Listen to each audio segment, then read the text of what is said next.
বলতে খারাপ লাগছে যে আমাদের দেশে বেকারের সংখ্যা প্রায় 4.5 লাখ। আহ, আমার ভাবনাই আসে না মানুষ কিভাবে বেকার হয়।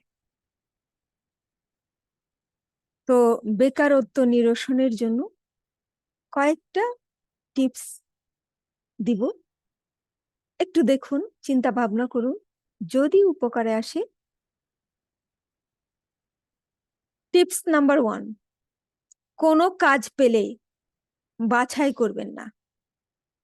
আমরা অনেক সময় কাজ পাওয়ার আগে হাঁ হতাশ করি যে একটা যদি কাজ পাই, একটা যদি কাজ পাই, কাজটা করব। কিন্তু যখন আমরা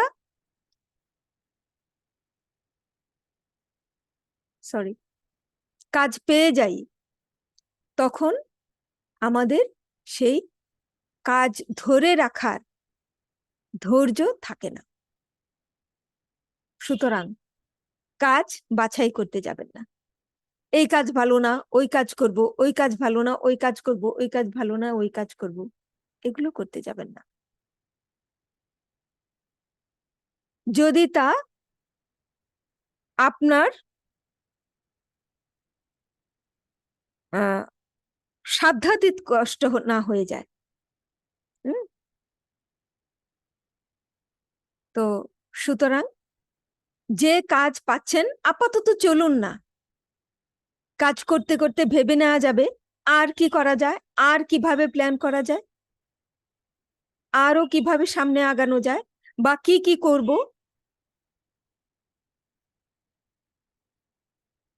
দ্বিতীয়, মনোবল হারাবেন না। আমরা এমন ভাবে ভেঙে পড়ি যে না, শনির দশা, আমার আর এখান থেকে আমি মনে হয় না উত্তরিত হতে পারবো না, এ ধরনের ভাববেন না। সময় কখনো এক যায় না, সময় আসেই। তো আপনি ভাববেন না যে এই কাজের যোগ্য আমি নই, বা এই কাজটা তো আমি পারবো না। অনেক সময় অনেক সময় কাজ করতে করতেই কিন্তু মানুষ শিখে যায়। প্রথম থেকেই কাজ শিখে আসে না, কিন্তু কাজটা করতে করতে তারা শিখে ফেলে। সুতরাং সেই ব্যাপারটিও একটু বিবেচনায় রাখবেন আশা করি। যে কাজটা জটিল, একটু দেখুন, একটু মনোযোগ দিন, একটু সময় দিন। এমন হতে পারে আপনি যেমন ভাবছেন জটিল, আসলে তেমন না। এরপরে যা বলবো,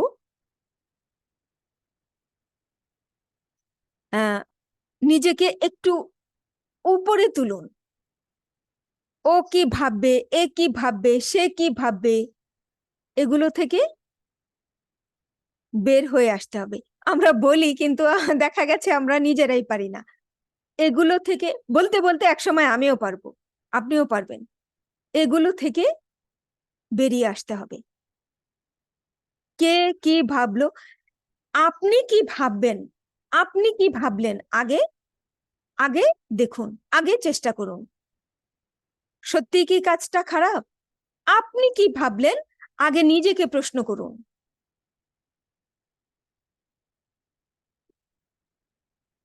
তবেই আপনি উত্তর পেয়ে যাবেন। একবার যদি এ ধরনের কাজে সাহস করে ফেলেন, অসাধ্যকে সাধন করে ফেলেন, তখন আপনার ভেতরে একটা শক্তি চলে আসবে যে আমি এটাকে করতে চাইনি, তারপরেও করে ফেলতে পেরেছি। এটাকে আমি কখনো জানতাম না, তারপরেও আমি করে ফেলেছি। এরপর যে আপনার ভেতরে একটা শক্তি তৈরি হবে, তা দিয়ে আপনি বহুদূর চলে যেতে পারবেন।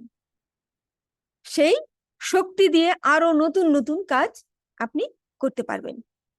তো শুরু করা যাক। এমন এমন হতে পারে যে আপনি একজন আইডল হয়ে যাচ্ছেন, আপনাকেই অনেকেই ফলো করবে আপনার সাহসিকতার জন্য, আপনার উদ্যোগ নেওয়ার জন্য।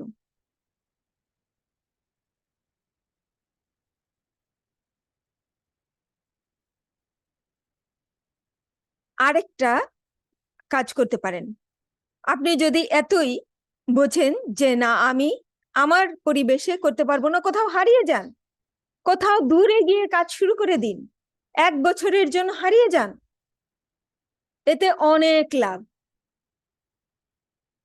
আপনি নিজেকে নিয়ে চিন্তা করতে শিখবেন, নিজের ভুল ত্রুটিগুলো সংশোধন করতে পারবেন, আপনি নিজেকে আয়নার মতো দেখতে পাবেন, এবং সেই যে যে যে ধরনের আপনার অতীতে ভুলগুলো ছিল সেগুলো আবার আবার আপনি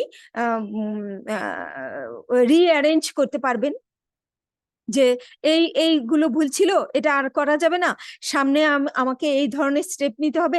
1 বছরের জন্য হারিয়ে যান একেবারে নিজের সাথে, কোনো একটা কোর্স করে না, বিদেশ গিয়ে দূরে গিয়ে এ ধরনের করে ফেলতে পারেন, একেবারে নিজেকে হারিয়ে ফেলুন, একেবারে আর মোড় ভেঙে, মানে আপনি ছাড়া আর কারো কথা ভাববেন না, কেবল সামনে দেখছেন আপনি আপনি আপনি, আগে নিজে তো বাঁচুন।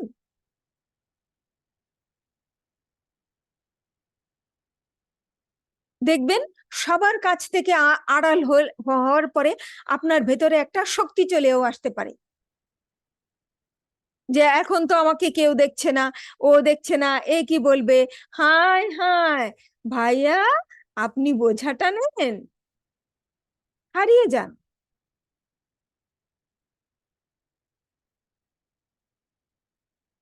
যখন সফল হয়ে ফিরে আসবেন, তখন ওই কথা, ওই কষ্টের কথা আপনারও তেমন মনে থাকবে না, আপনিও ভুলে যাবেন। সত্যিই বলছি, একটু চেষ্টা করে দেখতে পারেন। এরপর যে ব্যাপারটা বলতে চাই সেটা হচ্ছে,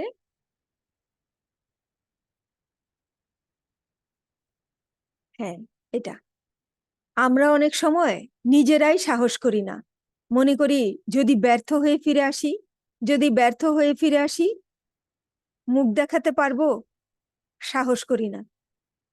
তাদেরকে বলছি, আমরা প্রথম যখন হাঁটতে শিখেছি,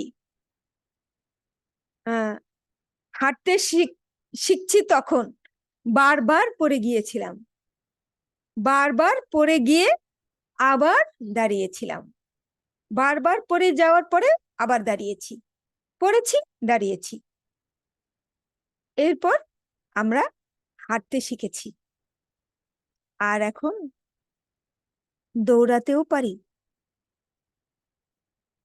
সুতরাং আপনি শুরু করবেন আর সফল হয়ে যাবেন, কেন ভাবেন সফল না হওয়া পর্যন্ত লেগেই থাকবো, এটা ভাবলেই তো হয়।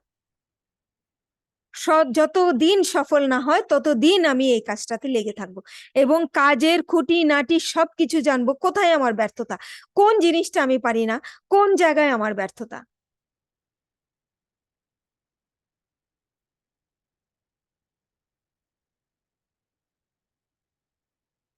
শেষে এই কথাটা বলবো, দেখেন, মনের মতো কাজ পাবেন এই ভেবে বসে থাকলে কেবল সময় অপচয় করছেন। মনের মতো কাজ হয়তো নাও পেতে পারেন, হয়তো এমন কিছু আপনার জন্য অপেক্ষা করছে যার দিকে আপনি ফিরেও তাকাননি, এমন একটা এমন একটা ব্যবসা আপনার জন্য অপেক্ষা করছে যা কখনো ভাবেননি, পছন্দই করেননি, কিন্তু সেখানেই আপনার সফলতা গাঁথা হতে পারে। আমি আবারও বলবো, যারা প্রেস্টিজ ইস্যু ভেবে কাজ করতে পারছেন না, তারা প্লিজ বেকারত্বের প্রেস্টিজ আরো বড়। মানুষ তখন সামনে বলে না, পেছনে অবশ্যই বলে। আর জ্ঞানীরা বলে বলে বেকারত্ব অভিশাপ। আপনি কি অভিশপ্ত হয়ে থাকতে চান? একটু ভাবুন। যখন অর্থ উপার্জন করবেন, কত বন্ধু পাবেন, কত বান্ধবী পাবেন, সব পাবেন। ব্র্যান্ডের শার্ট, ব্র্যান্ডের ফোন, বাড়ি, সবই হবে। বেকারত্ব একটি অভিশাপ।